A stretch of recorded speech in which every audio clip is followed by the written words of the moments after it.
Hello cinema lovers, কেমন আছেন সবাই? সিনেম্যাক্স বিডির আজকের ভিডিওতে এক্সপ্লেইন করব একটা অসাধারণ মালায়ালাম মুভির গল্প। মুভিটি খুবই সম্প্রতি সাসপেন্স ক্রাইম থ্রিলার জনরায় মুক্তি পেয়েছে। মুভিটির নাম হলো করোনা পেপার্স। নাম শুনেই হয়তো বুঝতে পারছেন, কোভিড-19 এর সময়কার কিছু অপ্রত্যাশিত ঘটনা এই মুভিতে ফুটিয়ে তোলা হয়েছে। এছাড়াও অর্থের প্রয়োজন মানুষকে কত নিচে নামিয়ে দিতে পারে তা এই মুভির গল্পে খুব সুন্দরভাবে দেখানো হয়েছে। অর্থের লোভ মানুষের বিবেক বুদ্ধি পর্যন্ত ভ্রষ্ট করে দিতে পারে। মুভিটির IMDb রেটিং হলো 7/10 আর 89% গুগল ইউজার মুভিটিকে লাইক করেছে। তো গাইস, আর কথা বাড়াবো না, let's jump into the explanation.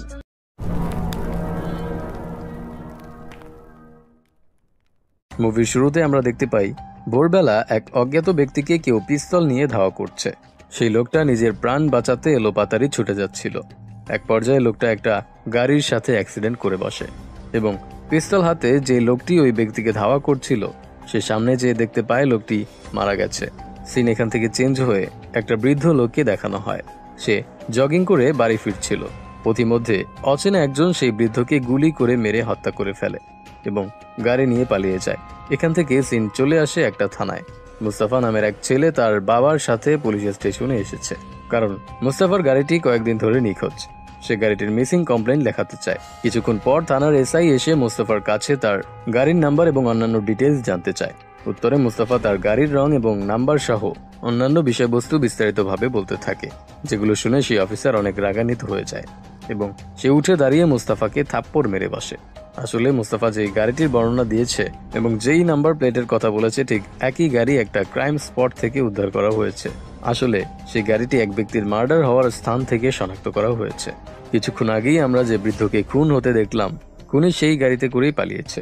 এরপর দেখানো হয় সকালবেলা মুস্তাফা চার্জ শিটে সই করে দিচ্ছে এবং সে স্বীকার করে নেয় যে তার গাড়িটি নিখোঁজ হয়নি, বরং সে নিজেই ড্রাইভ করে ঘটনাস্থলে পৌঁছেছে।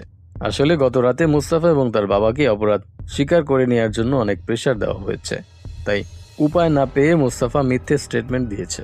এই কথাগুলো আবার তার কাছ থেকে ইন্সপেক্টর গোবিন্দ জানতে পারে। গোবিন্দ ছিল একজন সৎ আর নিষ্ঠাবান মানুষ, বাট এই কেসে সে আর মুস্তাফাকে সাহায্য করতে পারবে না। কোর্ট থেকে রায় আসে মুস্তাফাকে 10 দিনের কাস্টাডিতে রাখা হবে এবং এরপরেই দ্বিতীয় শুনানি হবে।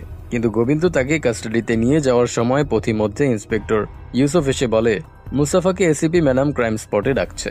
প্রথমে গোবিন্দ মানা করলেও পরবর্তীতে মুস্তাফাকে সেখানে নিয়ে যায়। এসিপি ম্যাডাম মুস্তাফাকে গাড়িতে বসতে বলে এবং জিনিসপত্র ঠিক আছে কিনা চেক করতে বলে। মুস্তাফা কথা মতো গাড়িতে গিয়ে সবকিছু চেক করে এবং সেখানে একটা বন্দুক খুঁজে পায়। এসিপি এই বন্দুকটির বিষয়ে জিজ্ঞাসাবাদ করলে মুস্তাফা কোনো উত্তর দিতে পারে না, কারণ সে জানেই না তার গাড়িতে এই বন্দুকটি কিভাবে চলে এসেছে। এসিপি ম্যাডাম বাকিদের অর্ডার করে মুস্তাফাকে এনকাউন্টার করে মেরে দিতে।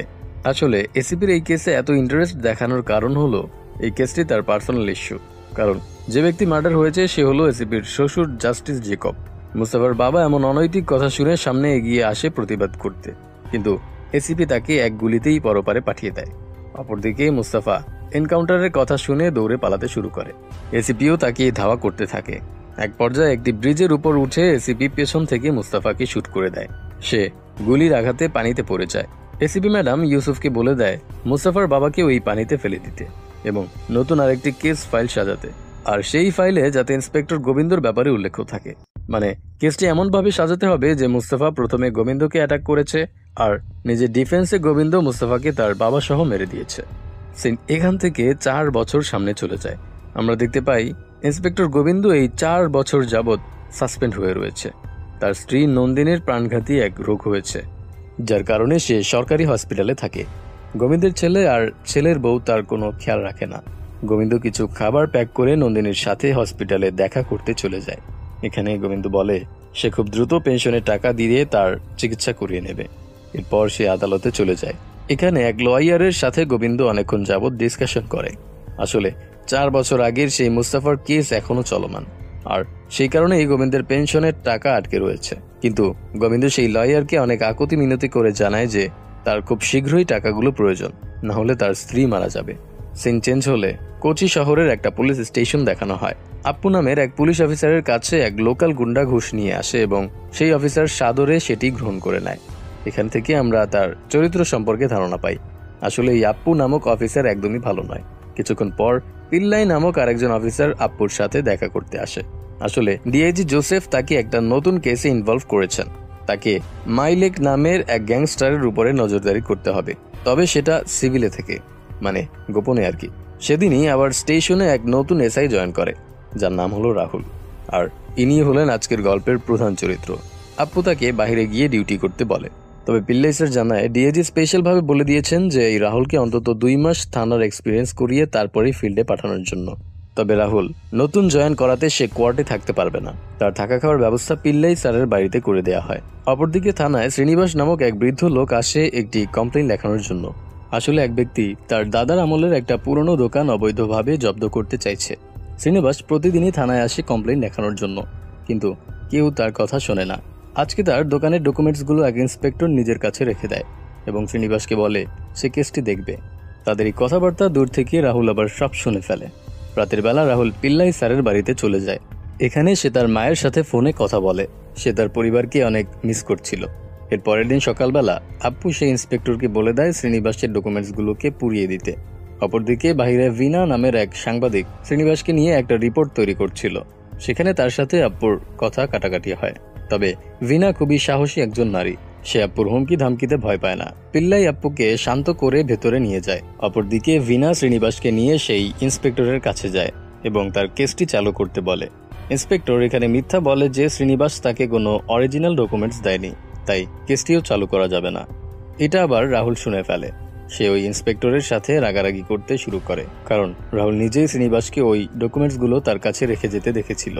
উপায় না পেয়ে সেই ইন্সপেক্টর ডকুমেন্টসগুলো শ্রীনিবাসকে ফিরিয়ে দেয়। অপরদিকে দেখানো হয় থানার সবাই রাহুলকে নিয়ে অতিষ্ঠ হয়ে গেছে, কারণ রাহুল তাদেরকে ঠিকভাবে অনৈতিক কাজ করতে দিচ্ছে না। সবাই মিলে আপ্পুর কাছে রাহুলের বিরুদ্ধে নালিশ করে, আর আপ্পু সিদ্ধান্ত নেয় সে এই রাহুলকে উচিত শিক্ষা দেবে। এরপর দেখানো হয় পিল্লাই স্যার রেজিস্টার খাতায় সাইন করতে এসেছে। এখানে আপ্পু তাকে বলে নতুন একটি কেস এসেছে, আর এই কেসে সে রাহুলকে ইনভলভ করতে চায়। এর জন্য রাহুলকে বাইরে গিয়ে আন্ডার কভারে ডিউটি করতে হবে। পিল্লাই এসব শুনে অনেক টেনশনে পড়ে যায়, কারণ রাহুল এখনো ফিল্ড এক্সপেরিয়েন্স নেওয়ার জন্য প্রস্তুত নয়। কিন্তু আপ্পু তার সিদ্ধান্তে একদম অটুট। সে রাহুলকে তার রুমে ডাক দিয়ে একটা সরকারি পিস্তল তার হাতে দিয়ে দেয় এবং নতুন সেই কেসটি তাকে হ্যান্ড ওভার করে। রাহুল সেটি নিয়ে একটা বাস স্টেশনে চলে আসে এবং একজনের উপর নজর রাখতে থাকে। আসলে গল্পে একটি ছোট্ট টুইস্ট আছে। পিল্লাই স্যারের কেসটি মানে মাইকেলের উপর নজরদারি করার কেসটি আপ্পু ইচ্ছে করে রাহুলকে দিয়ে দিয়েছে। অপরদিকে সাধারণ কিছু চোর এবং মেয়েদের হ্যারাস করা কিছু গুন্ডাদের ধরার দায়িত্ব দিয়েছে পিল্লাইকে, যেটা আসলে রাহুলকে দেওয়ার কথা ছিল। এরপর আমরা দেখি রাহুল বাস স্টেশনে লুকিয়ে লুকিয়ে নজরদারি করার সময় সেখানে ভিনা নামের সেই সাংবাদিক চলে আসে। কিন্তু রাহুল তাকে বলে আমি আন্ডার কভার ডিউটিতে আছি, প্লিজ এখান থেকে চলে যাও, কেউ দেখে ফেললে সমস্যা হবে। এরপর রাহুল তার ফোন নাম্বারটি ভিনাকে দিয়ে দেয় আর বলে দিতে সে কথা বলবে। অপরদিকে যার উপর রাহুল নজর রাখছিল সে একটি বাসে উঠে পড়ে। রাহুলও সেই বাসে উঠে লোকটির উপর কড়া নজর রাখতে থাকে, কিন্তু বাসে একজন পকেটমারও উঠেছিল। পকেটমার ছেলেটি মানুষের মানি ব্যাগ চুরি করতে থাকে এবং এক পর্যায়ে সে রাহুলের প্যান্টের ভিতর গুজে রাখা সেই সরকারি বন্দুকটিও চুরি করে নেয়। বন্দুকটি আর নেই। এই বিষয়টি টের পেয়ে রাহুল বাসটি থামায়, কিন্তু সেই পকেটমার ছেলেটি বাস থেকে নেমে দৌড়াতে শুরু করে। রাহুলও সেই ছেলেটির পেছনে ছুটতে শুরু করে। ছেলেটি অলি গলি দিয়ে দৌড়িয়ে পালানোর চেষ্টা করে, আর রাহুল তাকে ধরার জন্য প্রাণপণ চেষ্টা করেই যাচ্ছিল, কেননা একটি সরকারি বন্দুক হারিয়ে যাওয়া মানে অনেক লজ্জাজনক একটি বিষয়। এছাড়াও প্রত্যেকটি বন্দুকের হিসেব দিতে হয়। রাহুল অনেকক্ষণ যাবৎ ছেলেটির পিছু করে, কিন্তু অবশেষে ছেলেটি তাকে কৌশলে ফাঁকি দিয়ে গায়েব হয়ে যায়। রাহুল মাথা নিচু করে থানায় পৌঁছায়। এখানে আপ্পু তাকে অনেক কথা শোনাতে থাকে। সে রাহুলকে সাময়িক সময়ের জন্য সাসপেন্ড করে দেয়। তবে পিল্লাই স্যার বলে, আপ্পু 2 মাস হওয়ার আগেই তুমি রাহুলকে ফিল্ডে পাঠিয়েছ, আর বন্দুকটি হারানো গেছে। ডিআইজি স্যার জানলে তোমার অবস্থা কি হবে বুঝতে পারছো? এটা শুনে আপ্পু অনেক ঘাবড়ে যায় এবং এই সিদ্ধান্তে উপনীত হয় যে তারা এই বন্দুক চুরি হওয়ার বিষয়টি নিয়ে আর ডিসকাস করবে না। এই বিষয়টি তারা 3 জন ছাড়া থানার আর কেউ জানবেও না। পিল্লাই স্যার না চাইতেও তার কথার সাথে সহমত পোষণ করে। রাতের বেলা রাহুল অনেক মন খারাপ করে পিল্লাই স্যারের বাড়িতে যায়। এখানে পিল্লাই তাকে একজন লোকাল গুন্ডার কথা বলে, যে কিনা পুরো শহরের পকেটমারদের লিডার। তার নাম হলো পাপ্পান, যাকে সবাই কাকা পাপি নামেও চেনে। ছোটবেলা থেকেই সে অবৈধ কাজের সাথে জড়িয়ে পড়েছিল এবং বর্তমানে একটি পুরো গ্যাং তার আন্ডারে কাজ করে। পিল্লাই স্যার রাহুলকে বলে দেয় এই পাপ্পান নামের লোকটি তার সাহায্য করতে পারবে। ঠিকানা নিয়ে রাহুল পাপ্পানের আস্তানায় চলে যায়। এখানে রাহুল সেই পাপ্পানের সাথে একটা মিটিং করে। পাপ্পান মনে করতে থাকে তাকে অন্য কোনো একটা কেসের জন্য গ্রেফতার করতে আসা হয়েছে। সে পদ্ম নামের এক ব্যক্তির খুনের ব্যাপারে বলতে শুরু করে, যাকে সে আর তার গ্যাং মেম্বাররা মিলে মেরে দিয়েছিল এবং লাশটিকে মাটিতে পুঁতে দিয়ে লুকিয়ে রাখা হয়েছে। পুলিশ এখনও সেই কেসের এভিডেন্স খুঁজছে, কিন্তু রাহুল জানায় সে একটি কম বয়সী ছেলের খোঁজ করতে এখানে এসেছে, যার চুলগুলো এলোমেলো এবং তার পায়ে একটা ক্ষত চিহ্ন আছে। তাকেই রাহুলের চাই। কিন্তু পাপ্পান হাসতে হাসতে বলে সে ওই ধরনের কোনো ছেলেকেই চেনে না, এমনকি সে পকেটমার সিন্ডিকেটদের কাজও ছেড়ে দিয়েছে। কিন্তু রাহুল ভালো করেই জানে পাপ্পান তাকে মিথ্যে বলছে, তাই রাহুল পাপ্পানকে ব্ল্যাকমেইল করে। আসলে যখন পাপ্পান পদ্মকে মার্ডার করার কাহিনীটি শোনাচ্ছিল, তখন রাহুল কৌশলে সেগুলো রেকর্ড করে নিয়েছে। আর রাহুল তাকে বলে সে যদি ওই ছেলেকে খুঁজে না দেয় তাহলে সে এই রেকর্ডিং আদালতে জমা দেবে আর পাপ্পানকে গ্রেফতার করে নিয়ে যাওয়া হবে। এই বলে সে পাপ্পানের কাছ থেকে ফোন নাম্বারটি নিয়ে সেখান থেকে চলে যায়। এরপর সে ভিনাকে কল করে এবং বলে সে তার সাথে দেখা করতে চায়, একটা ইম্পর্ট্যান্ট কাজ আছে। ভিনা তার সাথে দেখা করতে রাজি হয়। এরপর রাহুল ভিনার সাথে রাস্তায় দেখা করে। সে ভিনাকে বলে আমার সরকারি বন্দুকটি হারিয়ে গেছে, এই ব্যাপারে থানার কেউই জানে না, এটা খুঁজতে তোমার সাহায্য দরকার। আসলে ভিনা ছিল ক্রাইম রিপোর্টার, তাই সে রাহুলকে এই কেসে হেল্প করতে পারবে। ভিনা তাকে সাহায্য করতে রাজি হয়। এরপর তারা দুজন মিলে সেই পকেট মারের সন্ধান করতে বেরিয়ে পড়ে। তারা নানান জায়গায় গিয়ে ছেলেটির বর্ণনা দেয়, তবে কেউ তাদেরকে সঠিক ইনফরমেশন দিতে পারে না। ভিনা তাকে এমন কিছু মানুষের সাথে দেখা করায় যাদের কাছে ওই ছেলেটির ইনফরমেশন থাকতে পারে, কিন্তু তাতেও কোনো লাভ হয় না। ভিনা আর রাহুল হতাশ হয়ে এক জায়গায় বসে থাকে। অপরদিকে আমাদেরকে পাপ্পানের ফ্যামিলিকে দেখানো হয়। এখানে তার স্ত্রী রানীকে আমরা দেখতে পাই, আর টনি নামের এক ব্যক্তি পাপ্পানের বাড়িতে খাবার খাচ্ছিল। কথাবার্তা শুনে বোঝা যায় এই টনি নামের লোকটি পাপ্পানের অনেক কাছের কেউ। পাপ্পান তাকে বলে কিছুদিন পরেই তারা এই শহর ছেড়ে চেন্নাইয়ে চলে যাবে, তার আর এই কোচি শহর ভালো লাগছে না। তখনই আবার তার কাছে একটা ফোন কল আসে এবং তাকে জানানো হয় সেই পকেটমার ছেলেটিকে খুঁজে পাওয়া গেছে। তাই সে তড়িঘড়ি করে তার আস্তানার উদ্দেশ্যে বেরিয়ে পড়ে। পাপ্পান চলে গেলে আমরা দেখতে পাই টনি রানীর সাথে অনেক রাগারাগি করছে, কারণ রানী পাপ্পানের অনেক ক্লোজ হয়ে বসেছিল। তাদের কথাবার্তা শুনে আমরা বুঝতে পারি যে এই টনি আর রানীর মধ্যে একটা সম্পর্ক আছে। অপরদিকে দেখানো হয় পাপ্পান তার আস্তানায় গিয়ে সেই পকেটমার ছেলেটিকে অনেক বকাঝকা করছে, কারণ সে একজন পুলিশের পকেট মেরে একটি বন্দুক চুরি করেছে। এখানে ছেলেটির নাম জানা যায়, তার নাম হলো সাত্তু। পাপ্পান সেই বন্দুকটি হাতে নিয়ে দেখে সেখানে সরকারি সিরিয়াল নাম্বার দেয়া, অর্থাৎ এটিই সেই বন্দুক। সে সাত্তুকে বলে বন্দুক পানিতে ফেলে দিতে। সাত্তু সেটি নিয়ে বেরিয়ে পড়ে। সিন চেঞ্জ হলে আমরা দেখি রাহুল ভিনাকে নিয়ে একটা ক্যাফেতে বসে আছে। এখানে সে অনেক হতাশ হয়ে ভিনাকে বলছে তার চাকরি চলে যাওয়ার খবরটি তার মাকে বলতে পারবে না, সে অনেক ভেঙে পড়বে, তাই যত দ্রুত সম্ভব তাকে এই বন্দুকটি খুঁজে বের করতে হবে। তখনই তার কাছে পাপ্পানের ফোন আসে। পাপ্পান তাকে জানায় সেই পকেটমার ছেলেটিকে পাওয়া গেছে। ঠিকানা নিয়ে রাতের বেলা পাপ্পান সাত্তুর বাড়িতে গিয়ে লুকিয়ে থাকে এবং সাত্তু বাড়িতে আসলে তার উপরে আক্রমণ করে বসে। সাত্তু তাকে মুন্না নামের এক লোকের কথা জানায়। আসলে সাত্তু বন্দুকটি পানিতে ফেলে না দিয়ে মুন্নার কাছে বিক্রি করে দিয়েছে। এরপর দেখানো হয় রাহুল সাত্তুকে সঙ্গে নিয়ে সেই মুন্নাকে খুঁজতে বের হয়েছে। তারা একটি সিডি ক্যাসেটের দোকানে পৌঁছায়। এখানে রাহুল উপরের রুম থেকে মুন্নার শব্দ পায় এবং দৌড়ে সেখানে গিয়ে দেখে কয়েকজন লোকাল গুন্ডা সেখানে আড্ডা দেয়। রাহুল তাদের সাথে ফাইট করতে শুরু করে। সে একটা ক্রিকেট খেলার ব্যাট সাথে করে নিয়ে এসেছিল, সেটা দিয়েই সবাইকে মেরে একদম কুপকাত করে দেয়। মারামারির এক পর্যায়ে সবাই আহত হয়ে পালিয়ে যায়। রাহুল মুন্নার কাছে সেই বন্দুকটির ব্যাপারে জিজ্ঞেস করে, কিন্তু মুন্না জানায় সে ওই বন্দুকটি বিক্রি করে দিয়েছে। কিন্তু ক্লায়েন্টের ব্যাপারে সে কোনো তথ্য দিতে পারবে না, কারণ ক্লায়েন্টকে সে চেনেই না। কিন্তু সেই ক্লায়েন্ট আজকে তাকে কিছু অ্যাডভান্স টাকা পে করেছে বুলেট কেনার জন্য, আর আগামীকালকের মধ্যেই সে বুলেটের ডেলিভারি নিতে আসবে। রাহুল মুন্নার ফোনটি নিজের কাছে রেখে দেয়, যাতে ওই ক্লায়েন্ট ফোন করলে সে রিসিভ করে ইনফরমেশন বের করতে পারে। এরপরে সিন চেঞ্জ হলে আমরা ভিনার অফিসটিকে দেখতে পাই। এখানে ভিনার সিনিয়র তাকে জানায় তার হাতে আর মাত্র কয়েকদিন বাকি আছে কোনো সেন্সেশনাল নিউজ রিপোর্ট করার, তা না হলে তাকে এই চাকরি থেকে বাদ দেওয়া হবে। ওদিকে আবার শহরের একটা ব্যাংক দেখানো হয়। নিত্যদিনের মতোই সবকিছু ঠিকঠাকভাবেই চলছিল, কিন্তু হঠাৎ করেই সেখানে 3 জন করোনা কিট পরিহিত ব্যক্তি চলে আসে। তারা আসলে সেই ব্যাংকটি লুট করতে এসেছিল। কিছুক্ষণ পর সেই 3 জনের মধ্যে একজন বন্দুক দিয়ে জনগণকে ভয় দেখাতে থাকে, আর ভুলবশত বন্দুকটি থেকে একটা বুলেট গিয়ে একটা মেয়ের ঘাড়ে আঘাত করে। মেয়েটি মাটিতে লুটিয়ে পড়ে। অপরদিকে সেই ডাকাতরা ব্যাংকের লকার খুলে টাকা পয়সা হাতিয়ে নিতে থাকে এবং তারা সব টাকা নিয়ে লুট করে একটা প্রাইভেট ট্যাক্সিতে করে পালিয়ে যায়। কিছু দূর যাওয়ার পর তারা ট্যাক্সির নাম্বার প্লেট পরিবর্তন করে ফেলে আর আমরা দেখতে পাই যে 3 জন এই ব্যাংক ডাকাতি করেছে তাদের মধ্যে একজন হলো মুভির শুরুতে দেখানো সেই গোবিন্দ এবং আরেকজন হলো টনি, যে কিনা রিনার সাথে এই শহর ছেড়ে পালানোর প্ল্যান করছিল। আর অপরজন হলো একজন সাধারণ ট্যাক্সি ড্রাইভার যার নাম হলো কিশোর। গোবিন্দ তাদেরকে শ্মশান ঘাটে গিয়ে অপেক্ষা করতে বলে এবং সে নিজে ক্রাইম স্পটে গিয়ে তথ্য সংগ্রহ করতে থাকে। এরপর সে ফিরে এসে টনিকে আর কিশোরকে জানায় ব্যাংকের সেই মেয়েটি মারা গেছে, তবে পুলিশ ডাকাতদের এখনও শনাক্ত করতে পারেনি। কিন্তু গোবিন্দ আর টনি মেয়েটির অনাকাঙ্ক্ষিত মৃত্যু নিয়ে খুবই দুঃখিত ছিল। আসলে তাদের উদ্দেশ্য ছিল নির্দিষ্ট পরিমাণ কিছু অর্থ লুট করে নিয়ে আসা, তারা কারোর ক্ষতি করার উদ্দেশ্যে সেখানে যায়নি।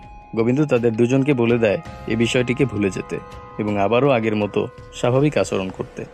সিন চেঞ্জ হয় আর আমরা দেখি ভিনা তার চাকরি নিয়ে খুবই টেনশন ফিল করছে। নতুন কোনো ব্রেকিং নিউজ না পেলে আজকেই তার চাকরিটা চলে যাবে। তখনই আবার খবরের চ্যানেলগুলোতে সেই ব্যাংক ডাকাতির নিউজটি দেখানো হচ্ছিল। ভিনা সেটা দেখে একটা নতুন আইডিয়া বের করে এবং তার সিনিয়রকে বলে তার কাছে একটা ব্রেকিং নিউজ আছে। সিন চেঞ্জ হয়ে ডিআইজির অফিসে চলে যায়। এখানে সবাই ভিনার ব্রেকিং নিউজটি টিভিতে দেখে চমকে ওঠে। আসলে ভিনা সেই ব্রেকিং নিউজে বলে দেয় যে কিছুদিন আগেই সরকারি একটা বন্দুক হারিয়ে গেছে আর সেটা দিয়েই ওই ব্যাংকের মেয়েটিকে হত্যা করা হয়েছে। এটা দেখে ডিআইজি একদম রাগান্বিত হয়ে যায় এবং আপু, পিল্লাই আর রাহুলকে ডেকে এনে অনেক কথা শোনাতে থাকে। শেষমেশ আপুকেও কিছুদিনের জন্য সাসপেন্ড করে দেয়া হয়। রাতের বেলা ভিনা, আপু আর রাহুলের খবরটি মোবাইলে দেখছিল। একটি মাথা নষ্ট করা ব্রেকিং নিউজ এনে দিয়েছে বলে ভিনার চাকরিটি কনফার্ম হয়েছে। তবে ভিনার মন ভীষণ খারাপ ছিল রাহুলের বিরুদ্ধে এমন খবর প্রচার করে। দৃশ্যপট এখান থেকে পরিবর্তন হয়ে আবার সেই ডিআইজির অফিসে চলে যায়। এখানে গ্রেসি নামের এক মহিলা পুলিশ অফিসারকে ব্যাংক ডাকাতির কেসটি হ্যান্ডেল করার দায়িত্ব দেয়। তবে গ্রেসি খুবই রাগী প্রকৃতির একজন মানুষ। সে নিজের মতো করে কেস হ্যান্ডেল করে, তাই সে ডিআইজির কাছ থেকে সমস্ত পাওয়ার চেয়ে নেয়, তাকে সমস্ত কিছু করার ক্ষমতা দিয়ে দেয়, কেননা কেসটিকে খুবই দ্রুত ক্লোজ করতে হবে। অপরদিকে আবার টনি, গোবিন্দ আর সেই ট্যাক্সি ড্রাইভার গ্রেসিকে নিয়েই আলোচনা করতে শুরু করে। টনি তার বিশ্বস্ত সূত্র থেকে জানতে পেরেছে গ্রেসি কোনো কেস হাতে নিলে সেটা 100% ফুলফিল করে তারপরেই স্বস্তির নিঃশ্বাস ফেলে, যার মানে হলো গোবিন্দ, টনি আর সেই ট্যাক্সি ড্রাইভার ঝুঁকির মধ্যে আছে। এখানে আপনাদের জানিয়ে রাখি, এই গ্রেসি হলো সেই পুলিশ অফিসার যে কিনা মুভির শুরুতে দেখানো মুস্তাফাকে এনকাউন্টার করেছিল। সিন চেঞ্জ হলে আমরা দেখতে পাই গ্রেসি রাহুলের বাড়িতে হাজির হয়েছে। সে কিছু ইনফরমেশন জানতে চায়। আসলে যে ব্যক্তি রাহুলের কাছ থেকে বন্দুকটি চুরি করেছে তার ব্যাপারে গ্রেসি জানতে এখানে এসেছে। রাহুল তাকে সাত্তুর কাছে নিয়ে যেতে রাজি হয়। এরপর দেখানো হয় তারা সাত্তুর ইন্টারোগেট করছে। তবে গ্রেসি উপলব্ধি করে সাত্তুর কাছ থেকে তেমন কোনো তথ্য পাওয়া যাবে না, তাই সে এখান থেকে চলে যায়। কিন্তু যাওয়ার আগে সে ইউসুফকে বলে দেয় সাত্তুর এক হাত কেটে ফেলতে। রাহুল বাহিরে এসে গ্রেসিকে বলে যে কাজটি সে করলো সেটা মোটেও ভালো হয়নি, সাত্তুকে একটা শেষ সুযোগ দেওয়া উচিত ছিল। কিন্তু গ্রেসি জানায় প্রত্যেক মানুষের পাপের প্রায়শ্চিত্ত করার প্রয়োজন, তাই সে সাত্তুর হাত কেটে দিয়েছে। রাহুল সেখান থেকে একটি ক্যাফেতে চলে যায়। এখানে ভিনা এসে তার সাথে কথা বলতে চায়। সে কোন পরিস্থিতিতে পড়ে ব্রেকিং নিউজটা প্রচার করেছে সেটা বোঝাতে চায়, কিন্তু রাহুল তাকে ইগনোর করতে থাকে, কারণ তার মতে ভিনা একদমই ভালো কাজ করেনি। তাই সে ভিনার সাথে অনেক রাগারাগি করে এবং এক পর্যায়ে রাহুলের ধাক্কা খেয়ে ভিনা নিচে পড়ে যায়। আশেপাশের মানুষজন রাহুলকে কথা শোনাতে থাকে, প্রায় তাকে মারধর করবে এমন একটা অবস্থা। কিন্তু ভিনা এসে তাকে সেখান থেকে বাঁচিয়ে নেয় এবং কোনো কথা না বলেই চলে যায়। সিন চেঞ্জ হলে আমরা দেখি গ্রেসি রাহুলকে নিয়ে সেই ব্যাংকে চলে এসেছে এবং হিসেব অনুযায়ী ব্যাংক থেকে 60 লক্ষ টাকা চুরি করেছে। তবে কিছু টাকার সিরিয়াল নাম্বার মার্ক করা ছিল এবং যেহেতু এখন কোভিড-19 চলছে, তাই গ্রেসি বলে কেউ যদি 50,000-এর বেশি টাকা খরচ করে কোনো কিছুতে তাহলে তাকে যাতে ট্রেস করা হয়, কেননা এই মহামারীর সময় বেশিরভাগ মানুষজনই প্রয়োজনীয় সামগ্রী ছাড়া অন্য কিছু কিনবে না। রাহুল গ্রেসিকে বলে তারা খুব দ্রুতই সেই মার্ক করা টাকাগুলোকে ট্রেস করবে। গ্রেসি সেখান থেকে গোবিন্দর সাথে দেখা করতে চলে যায়। সে আসলে তাকে অতীতের সেই ঘটনাটির কারণে সরি বলতে এসেছে। তবে এখানে গোবিন্দ একটা চমকপ্রদ তথ্য দেয়। সে গ্রেসিকে বলে, ম্যাডাম, আমি জানি জাস্টিস জেকব মানে আপনার শ্বশুরকে কে হত্যা করেছে, কেননা সেই কেসটির রিপোর্ট আমি নিজেই তৈরি করেছি। গোবিন্দ এখানে বলে জাস্টিস জেকবকে আর কেউ নয় বরং গ্রেসি নিজেই হত্যা করিয়েছে। এটা শুনে গ্রেসি নিজেও অনেক হাইপার হয়ে যায় এবং স্বীকার করে সেই তার শ্বশুরকে হত্যা করিয়েছে। এর কারণ হলো তার স্বামী মারা গেছে। সে তার ছোট্ট মেয়েকে নিয়ে শ্বশুর বাড়িতে বসবাস করত, কিন্তু জেকব তার উপর কুনজরে তাকাতো, এমনকি তার মেয়ের দিকেও। এসব কিছু গ্রেসি সহ্য করতে পারেনি এবং তাকে প্ল্যান করে হত্যা করিয়েছে। অপরদিকে টনি রানীর সাথে ঘনিষ্ঠ মুহূর্ত কাটায়। তখনই আবার সেখানে পাপ্পান চলে আসে। সে কিছু একটা খুঁজতে এসেছে। পাপ্পান পুরো ঘর তছনছ করে দিতে থাকে সেই জিনিসটি খুঁজে পাওয়ার জন্য। এক পর্যায়ে সে একটা আলমিরা খোলে যেখানে টনি লুকিয়েছিল, বাট তাকে দেখার আগেই রানী সেই জিনিসটি খুঁজে পাপ্পানকে দিয়ে দেয়। আর ওদিকে জাস্ট 1 সেকেন্ডের জন্য টনি ধরা পড়া থেকে বেঁচে যায়। পাপ্পান সেই জিনিসটি নিয়ে তার গ্যারেজে চলে গেলে রানী টনিকে জড়িয়ে ধরে অনেক কান্নাকাটি শুরু করে দেয় এবং রানী এখানে বলে তাদেরকে যত দ্রুত সম্ভব এই শহর ছেড়ে পালাতে হবে, আর বেশি দিন পাপ্পানের কাছ থেকে তাদের সত্য লুকিয়ে রাখা সম্ভব হবে না। তাই টনি গোবিন্দকে গিয়ে বলে তার ভাগের টাকা এখনই তার লাগবে, না হলে সে ঝামেলা করবে। এখানে তাদের দুজনের মধ্যে কথা কাটাকাটি হয়, যা এক পর্যায়ে হাতাহাতি পর্যন্ত গড়ায়। কিন্তু গোবিন্দ এখানে বলে তারা এত তাড়াতাড়ি সেই মার্ক করা টাকা ইউজ করতে পারবে না। ক্রেসি তাদের একটা ভুলের জন্যই অপেক্ষা করছে। এটা শুনে টনি সেখান থেকে চলে যায়। এর পরের দিন আবার টনি লুকিয়ে সেই স্থানে যায় যেখানে গোবিন্দ টাকাগুলো লুকিয়ে রেখেছিল। সে তালা ভেঙে এক বান্ডেল টাকা নিয়ে বেরিয়ে পড়ে। এরপর সে একটা জুয়েলারির দোকানে যায় এবং সেখান থেকে একটা সুন্দর নেকলেস কিনে নেয়। আসলে আজকেই রানীর জন্মদিন, আর সে এটি রানীকে গিফট করতে চায়। স্বর্ণকার তার কাছ থেকে টাকা নিয়ে মেশিনে গুনতে থাকে, কিন্তু সেখানে টাকাগুলো আটকে যায়। স্বর্ণকার এক মুহূর্তের জন্য দেরি না করে পুলিশকে ফোন করে। কিছুক্ষণ পর লোকাল থানার পুলিশ সেখানে চলে আসে এবং টনির সাথে তাদের হাতাহাতি হয়, কিন্তু টনি তাদেরকে কৌশলে ফাঁকি দিয়ে সেখান থেকে পালিয়ে যায়। এই ঘটনার কিছুক্ষণ পরেই সেখানে গ্রেসি তার টিম নিয়ে হাজির হয়। তারা সিসিটিভি ফুটেজ চেক করে টনিকে দেখতে পায়, আর টনিকে ফুটেজে দেখেই রাহুল তাকে চিনতে পারে, কেননা সে তাকে একবার পাপ্পানের গ্যারেজে দেখেছিল। অপরদিকে টনি রানীকে সেই নেকলেসটি উপহার দেয়। তখনই আবার পাপ্পান বাড়িতে আসে লাঞ্চ করতে।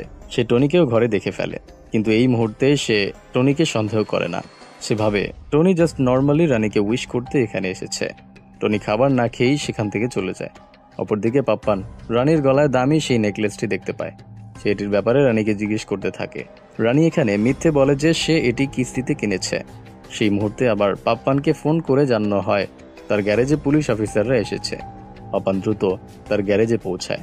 এখানে আমরা দেখতে পাই গ্রেসি তার টিম নিয়ে পাপ্পানকে জেরা করছে এবং টনির ব্যাপারে জিজ্ঞাসাবাদ করছে। কিন্তু পাপ্পান জানায় টনি অনেক বিশ্বস্ত লোক, সে কোনো ধরনের ডাকাতির সাথে জড়িত থাকতে পারে না। কিন্তু গ্রেসি তাকে সেই ফুটেজটি দেখায় এবং সেখানে পাপ্পান টনিকে দেখতে পায়।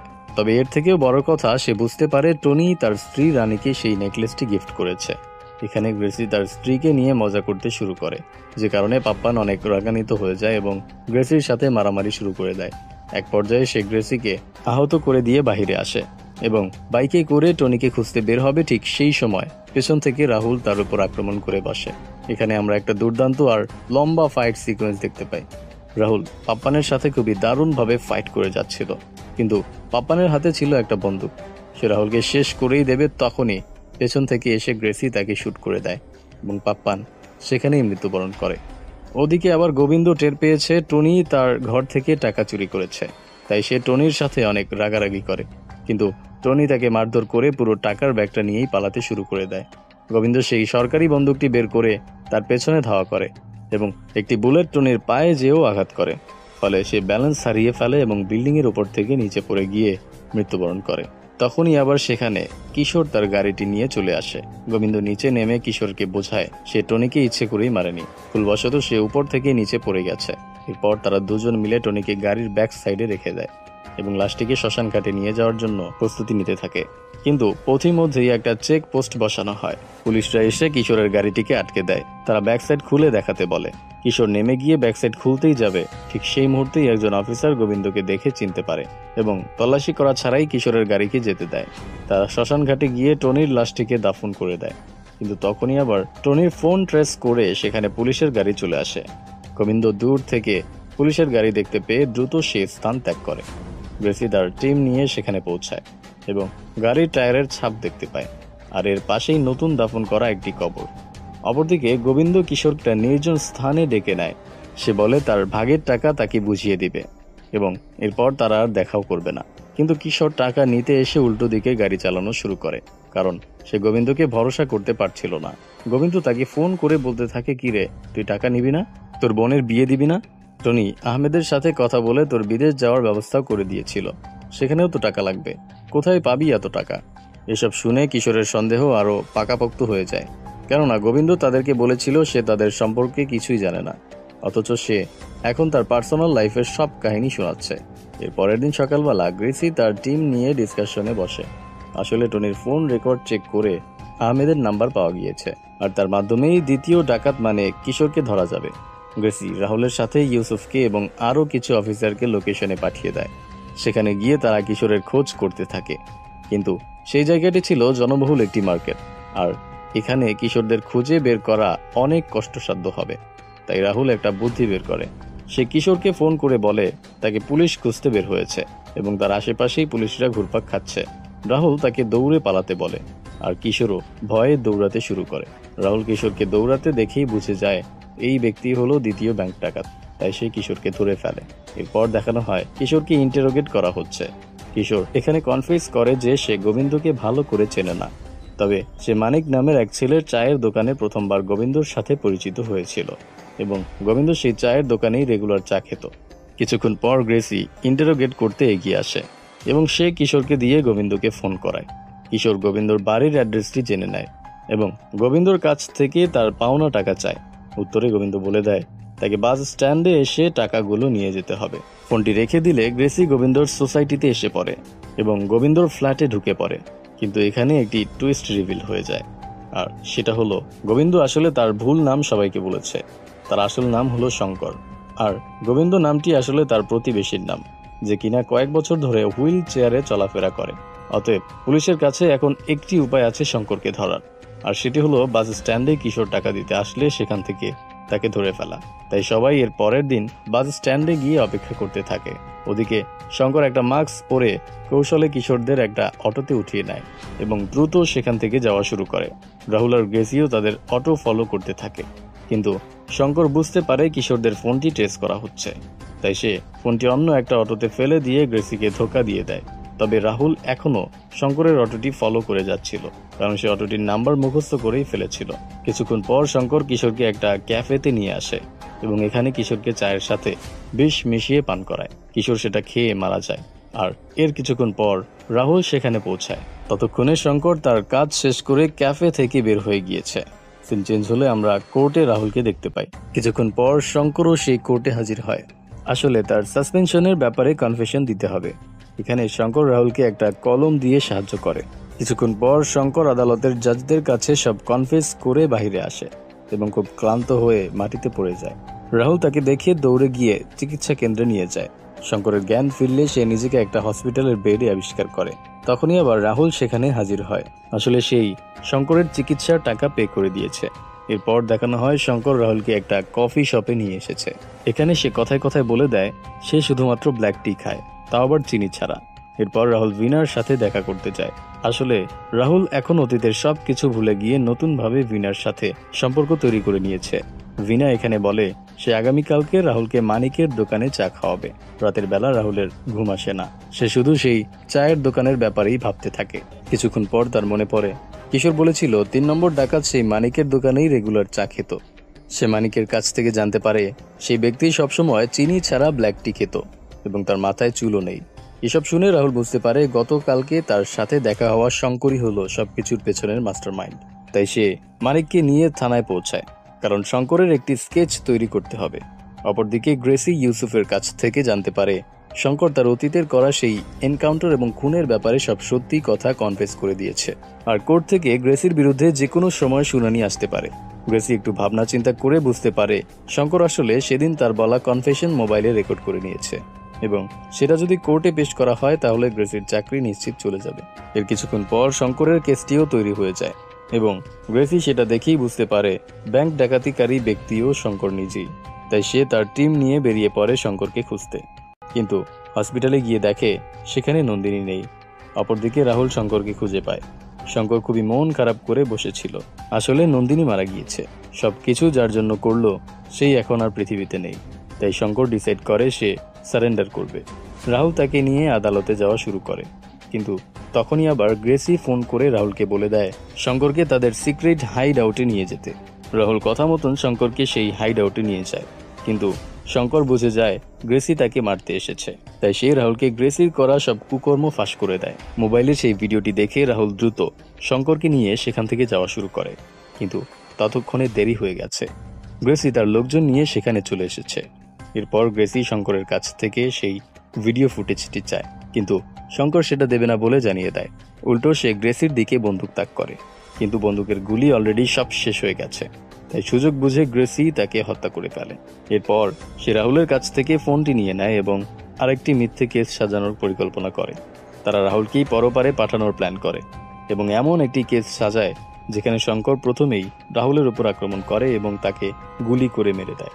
ঘটনাস্থলে গ্রেসি পৌঁছায় এবং শঙ্করকে এনকাউন্টার করে। এই বলে গ্রেসি রাহুলের দিকে বন্দুক তাক করে। সিন এখানেই কাট হয় এবং আমরা দেখি আদালতে রাহুল নিজেই সব ঘটনার বর্ণনা দিচ্ছে। এরপরে আমাদেরকে সেদিনের আসল ঘটনা দেখানো হয়। ফ্ল্যাশব্যাকে আমরা দেখতে পাই সেদিন ওই সিক্রেট হাইড আউটে গ্রেসি রাহুলকে মারার আগেই সেখানে মুস্তাফা এসে গ্রেসিকে শুট করে মেরে দিয়েছিল। আর এখান থেকে জানা যায় মুস্তাফা পানিতে পড়ে সেদিন মারা যায়নি, বরং এই হাইড আউটেই লুকিয়েছিল। এরপর রাহুল মুস্তাফার পিছু নেয় আর মুস্তাফা দৌড়াতে শুরু করে এবং এক পর্যায়ে সে একটা গাড়ির সাথে ধাক্কা খায়। আর এই সিনটি আসলে মুভির একদম শুরুতে দেখানো হয়েছিল আর রাহুলই মুস্তাফাকে ধাওয়া করছিল। কিন্তু গল্প এখানেই শেষ নয়। মুস্তাফা এখনো বেঁচে আছে আর রাহুল তার সাথে একটা হসপিটালে দেখা করতে যায়। তবে সে মুস্তাফাকে কিছু বলে না, কারণ সে জানে মুস্তাফা যা করেছে তা একদম সঠিক। মুভির একদম শেষের অংশে দেখানো হয় রাহুল আর ভিনা একে অপরকে পছন্দ করে ফেলেছে এবং খুব সম্ভবত তারা বিয়ে করবে। আর এখানেই এই গল্পের সমাপ্তি ঘটে। আসলে এই মুভিটিতে প্রত্যেক পাপী ব্যক্তির প্রায়শ্চিত্তের বিষয়টিকে নিশ্চিত করা হয়েছে।